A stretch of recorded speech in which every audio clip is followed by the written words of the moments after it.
Šī gada 4. septembrī žurnāls 36,6 aicināja visus interesantus uz atpūtas kompleksu Valguma pasauli, kur notika veselības diena sirdspriekam.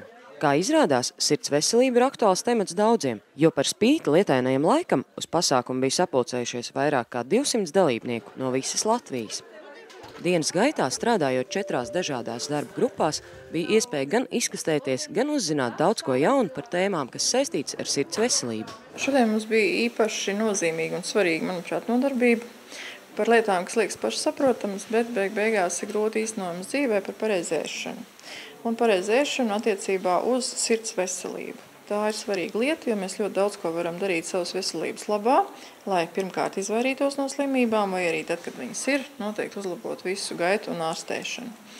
Un beigās sirds veselība sākas ar pareizēšanu, ar pareizu produktu sabalansēšanu, ar pareizām kalorijām, plus ar iespējām tās kalorijas nodedzināt.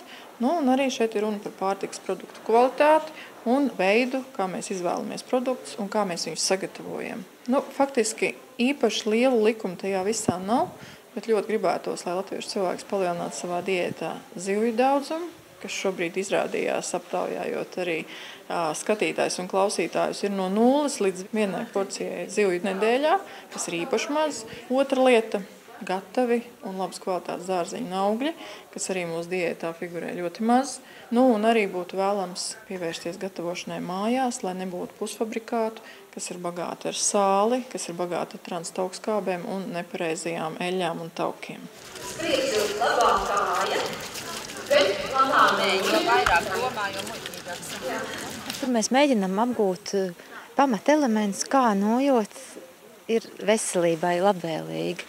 Mēs nevienam negribam radīt ilūziju, ka šajā pusstundā kādam var iemācīt nojot, jo tas nav iespējams tīpaši grupā, kurā ir 40-50 cilvēki. Tas, ko mēs šeit varam izdarīt, mēs varam interesēt, mēs varam pateikt pamatelementus, kas ir svarīgi nojojot. Jo, ja apgūst tehniski pareizi nojošana ir tāds saudzējos izturības sporta veids, kas labi trenē sirdi, kas ir īstenībā vajadzīgs pilnīgi kuram cilvēkam, ar nosacījumu, ka to dara pareizi. Jo, kā mēs tagad redzam, vieglāk ir ar tiem cilvēkiem, kuri nav nojojuši. Viņi ir atvērtāki, viņiem vieglāk strādāt. Grūtāk ir ar tiem, kuri ir nojojuši un kuri ir apgūši nepareizi, vai no grāmatām, žurnāliem, vai pie instruktoriem.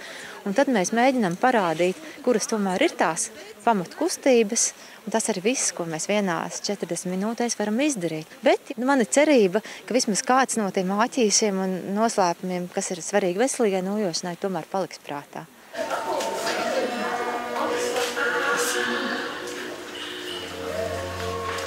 Tā kā šodienas tēma ir sirds veselība, tad, protams, ka deju un kustību terapijas konteksts ir par šo ķermeņa un mūsu dvēseles un psihiskas miedarbību, jo neapšaubām to psihosomatikas zinātne ir pierādījusi, ka gana daudzas no sirds saslimšanām ir saistītas ar mūsu emocionālās dzīves nesakārtotību vai ar grūtībām, ciešanām, problēmām, kuras mēs nesam sev nemitīgi līdzi ar emocijām, kuras mēs nesam savā ķermenī. Un tad tā var būt sirds, kas cieš, tās var būt gremošanas sistēma, kas to slodzi uzņemās, tas var būt dažādi. Bet tāda vērība un jūtīgums pret savām emocionālajām vajadzībām ir kaut kas, ko mēs deju un kustību terapijā palīdzam attīstīt. Un līdz ar to ieguvējs ir arī mans fiziskais ķermenis un mana reālā fiziskā sirds, ne tikai mana emocionālā sirds. Veselības dienas noslēgumā visi tās dalībnieki devās kopīgā pārgājienā uz nesen izveidoto meditācijas labirintu, kuru izstaigājot katrs varēja pārdomāt to, kas viņa sirdī vissvarīgākais. Visā pasaulē tā ir pieņemts, ka septembris ir sirds veselības mēnesis. Tad, zināmā mērā, arī tas bija iemesls, lai mēs kopā ar farmācijas firmu Actavis izveidotu šo pasākumu. Un kā jau visi pasākumu dalībnieki šodien darba grupās paši pārliecinājās, sirds veselība jau pārsvarā no tā arī sastāv no aktīva dzīvesveida, no kustībām, no pareiza uztura un dzīves bez stresa. Un tas arī ir tas, ko mēs šajās darba grupās gribējām parādīt. Un es domāju, ka tas arī ir ļoti veiksmīgi mums izdevies.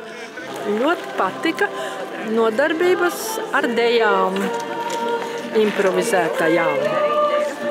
Viss pārējais ar pārgājiens bija skaists un labirints ļoti jauks un patika. Viss kopumā ļoti jauki patika. Pagājušajā gadā arī biju šādu pašu pasākumu. Ļoti patikās, un tagad domāju, šogad bija jābrauc atkal. Nu, patika viss, jo man liekas ļoti labi organizēts. Tāpat atšķirās no pagājušajā gada, jā, un patika pilnīgi viss.